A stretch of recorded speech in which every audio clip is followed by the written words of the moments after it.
made of stone, but she keeps me alive. She's the beast in my bones. She gets everything she wants when she gets me alone, like it's nothing.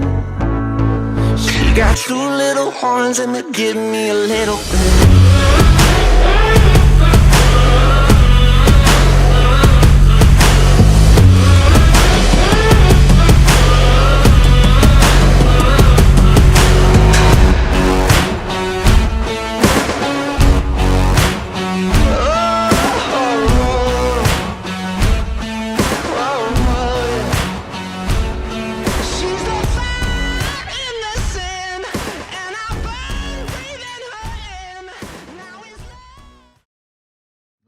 Hello guys, this is James with Remote Concepts. Here on my YouTube channel, we're going to do a little review on this big elephant in the room. And should you get one, and how does it compare to its small 1/10 size trucks? So first of all, this thing's all dirty. We had a blast getting our first real run under this thing and seeing what it'll do, its capabilities, things that we like. There's a few things that I've modified already on it, which we'll go over. But yeah, I wanted to talk about some of the big differences between these two trucks. So, I mean, obviously, this is my 10.3 JLU. This was built as a kit. It's very capable, capper axles. And you may be wondering, why would you compare these two cars? Well, you know, such a huge size difference. And the fact of the matter is that the new Axial scx6, this thing drives awesome. It does really well. It's actually much more capable and nimble despite its large size. Now, that being said, there are some pros and cons to that, and we'll get into that. So, firstly, do I think this is a great value? Should you run out and buy this? Is it going to be your great first crawler? No. The honest answer. If you're in the market, you haven't had a rock crawler before, trail crawler, whatever it may be, as cool as this is, if you can afford it and you want to do it, go for it. But if it's your first rock crawler, I'd probably shy away from this. That being said, the reason I say that is that this drives extremely close to what a real truck is going to drive like. When we drive the small 1/10 trucks, and you know, they perform well, they do awesome, but from a durability standpoint, your 1/10 rock crawler has much more power to weight ratio and much stronger components than what would be available on a real car.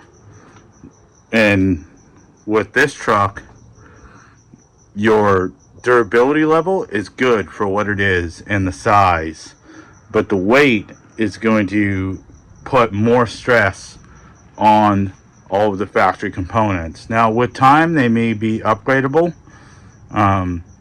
but it doesn't allow you any forgiveness. With a 1/10 size crawler, there's a lot of forgiveness in what you can get away with driving into. You can usually cram these into a wall and drive through it. There's so much power to weight ratio. Not that this doesn't have a lot of power. It does. It has a really good torque load, but it's heavy.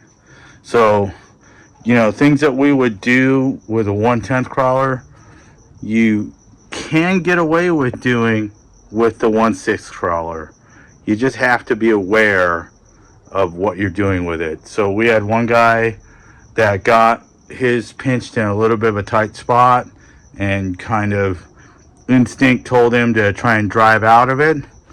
That ended up trashing a front ring and pinion. Is it something that may be warranted? Could be. It's the first run. Maybe there wasn't enough shims. But just from driving this for a little bit now, I would surmise that it's more due to weight and the fact that there's not a lot of forgiveness in the driving aspects of this truck. If you get the line right, you get all the choices right, this thing's gonna pull some amazing lines for what it is. And stuff, you know, you would think that it wouldn't fit where a 1/10 car will go, or even I would say most rock crawlers these days are 1/8 size, but it fits. We drove it. I drove it down trails that I would normally drive in some pretty technical areas, and it did very well. It did surprisingly well. It was extremely forgiving in some aspects, that you can just romp over stuff with the huge tires, and the wheelbase is much bigger. So on a 1/10 scale line, it just kind of gives you that cheater size. But just know that if you don't have it right, it's going to bite back. So, you know, if it starts bouncing, gets out of hand, you got to let off it. Also, because of its size and the wheelbase, normal obstacles that you would find if you're on somewhat of a big breakover climb, it's not going to do as well on those. And you really got to pay attention when you're going to bang it up something, because it'll flip, it'll go wrong.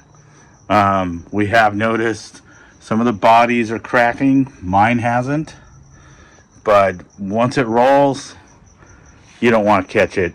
If it's a simple roll right next to you, soft roll, but if you got it some distance away from you and it gets out of hand, this thing just starts going its own direction. Understandably, it's 30 pounds. All right, so another issue we want to talk about with this truck is safety. So this being 30 some odd pounds, when you get this thing up on a big hill and you're climbing something, and like I said, there's no real forgiveness with this thing because of the weight. So when you're trying to climb up something and things get a little off kilter and this thing rolls, man, just make sure there's no kids or anything around. You know, even your buddies, especially the little ones. This thing nails somebody, a little kid, 30 pounds falling off a rock or a cliff or something. You know, a little 1/10 scale truck, it's gonna hurt. This thing's gonna really hurt. So just be wary of the size. When you're coming down things, you know, you really want to make sure line choice and getting this thing to settle is key to driving this truck. So let's talk about a few modifications I've done to this truck so far. I haven't had it long. The electronics are still stock. I have changed out my radio. I'm running my DX5R. Not that it needs all those channels, but it's my go-to radio that I have all the other cars on. So we went and calibrated the ESC. Wasn't too bad. Setting the endpoints for the servo, for the shift servo, wasn't too bad. I would like to modify or get a new mount. I thought that a just standard Axial Capra steering mount would work, to upgrade it to aluminum to alleviate some of the flex in it, but not the case. They actually made a particular piece for it to make it clear the drive shaft and a few other things inside the truck. So it's still running that stock mount for now. It seems to shift okay. Full-size servo, so not too much trouble to make it shift. And then I have made some steering mods to this. I've lowered the truck. There is a stock steering stop in here. I don't know how well you can see this. The steering stops I pretty much ground down to flat, and that has allowed us to get all of the steering out of this. I don't know that Axial will recommend that. But that's what we did, getting all the available steering out of it. We did increase it. It doesn't necessarily steer much tighter than it did from the factory, but it is much more consistent from side to side. And it pretty much uses all the endpoint on the stock servo. I don't have it cranked all the way up. I have them set about 145 percentage wise on my radio, and the servo doesn't seem overtaxed. By doing that, it just provides the most amount of steering available. Next thing I've done to this is I have lowered it. So I just felt it sat really high in the factory. I didn't like the look. I wanted it to sit a little lower. And also it lowers the CG. So I've actually mounted my shocks down to the lower link mounts, and basically chopped off the stock shock mounting location off the axle. This just allowed the suspension to be able to move freely without binding against the original shock mount tab that was there. The front shocks are, just lowered and then moved back into the uppermost rear hole in the shock tower. And yeah, with the steering, you might get a little bit of rub on it at full lock. Can't really space out the front shocks any more than they are. But climbing downhill, it's very predictable. They're basically in the same location geometry wise that they were on the upper hole, just a little bit lower. So that lowered the truck a little bit. You will lose a tiny bit of ground clearance out of that. But with the big tires, it seems to still mow over everything. The rear shocks on this are also been lowered. I'm gonna kind of move this around. So they've been mounted to the lower link mounts as well.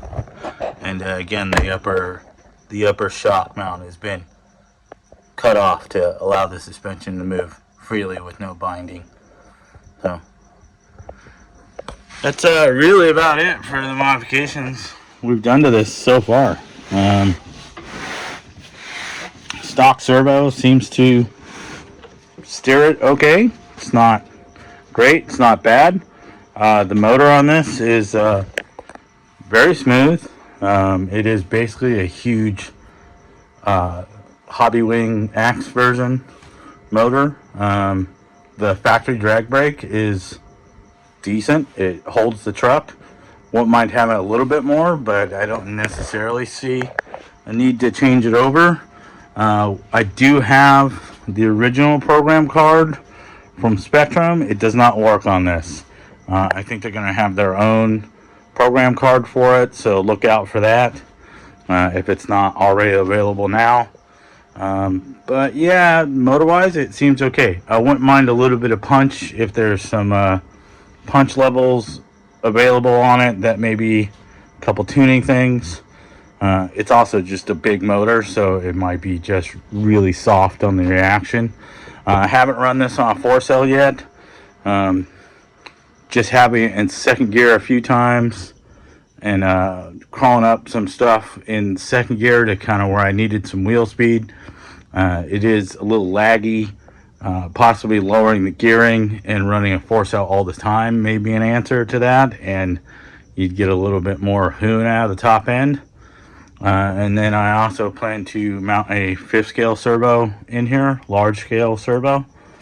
And our last modifications with this, other than some lighting, doing some rock panels, is probably going to build my own sliders. One thing I hated with the small 10.3 is this big triangular thing sticking out here. It always gets caught on stuff. But I'm going to build some cool steel sliders for it. And then on the back, I think I'm going to build a tire rack. I think Jeep should have a tire on the back. It's just me. So, but yeah, I'm going to get another tire and wheel. They are available. And then make a tire rack for the back of this. So those are pretty much the mods I've got for this now. Eventually, I break this body or it gets too beat on, I'll do a new body. The stock headlights are pretty good. Tail lights are pretty bright. I may add some, maybe find a light bar of some sort for the front bumper. I think I am going to mount a set of low-C laser nut lights, kind of like I have on my other crawlers. Those will make really cool ditch lights in the yellow. And maybe I'll make a little rack and mount a bunch of those up in the front, or use a set of Vanquish headlights. Would be really cool to make a little set of off-road lights on the front of it. If somebody makes a really cool winch, that'd be a nice touch. But yeah, other than that, I'm really happy with this truck so far. Hopefully maybe somebody comes out with some cool wheels. I saw some Trill wheels that were in development, or Vitavon. Those look pretty cool. I'm hoping that Vanquish jumps on the boat here, which I assume they will, and make some cool wheels. Be a little pricey, but it's not easy being cheesy. So some really nice, like, Method 105s look really killer on this thing. Maybe I'll do some graphics. First thing I'll have to do after this run is clean it. So we ran through some big mud puddles and got some cool climbs. And I'll throw some just footage of us driving this around real quick, some of the stuff we hit. But like I said, yeah, this is a good buy. This is probably the closest you're gonna get in a scale vehicle to what an actual Jeep in real life will do on climbs because of the weight. This thing has good traction. One last note, another mod I made to this is I did add a little bit of weight to the front wheels. So when you pull the beadlocks apart, the centerpiece in there, there's a groove in there, and it allowed me to basically run 2 full wraps in there flush. And I have also vented the tires by cutting a small hole on either side to just give a little bit of additional venting. So that's basically the setup I've got on this for now. I think it's a great truck. Yeah, it's an awesome truck. If you can afford it, go get one. They're rad. You got a few of these out there, and don't be shy to still drive with your buddies that only have a 1/10 rig. It's really cool to kind of bounce back and forth off a smaller truck, see what we can climb with this, see if they can climb it, vice versa. Sometimes the small truck has an advantage because it can just get in places, and like I said, if you've got a well set up truck, its power to weight ratio, where the weight is, its ability to kind of climb impossible things. 1/10 rig does that really well. This is going to be something that you're really going to want to find some pretty scale terrain, but it is capable of climbing some technical climbs. So that's my basic little review on my new scx6. I think this is going to be a really fun truck. It's probably still not my go-to truck. I got other trucks for that depending on the area you're at, but you go camping where you got a lot of space, or what have you. Like I said, you can get this thing to go trail riding with your buddies with the smaller truck. It's fun, and if you get a few of them together, it's you bounce off each other and try and hit some really cool lines. So thanks so much for staying with us. We'll throw some running footage of this in, and thanks a lot, guys. We'll talk to you later. If you got any questions, put them down in the comments below. You can do all that, like, subscribe, share stuff if you want to. We're not one of those channels. We're just a tiny little channel with some honest reviews and some real answers. So thanks a lot, guys. Bye. This is the payoff.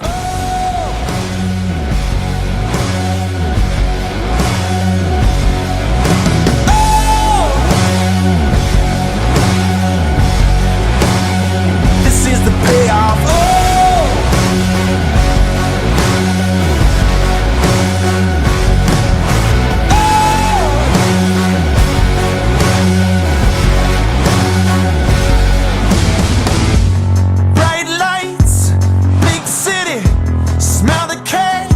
You know it's dirty, you never can get enough. Taking names, digging graves, pull the trigger and walk away. It's just the cost to be the boss.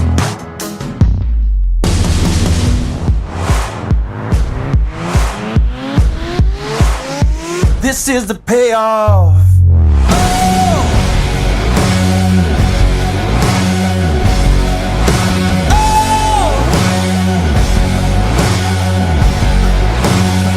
This is the payoff.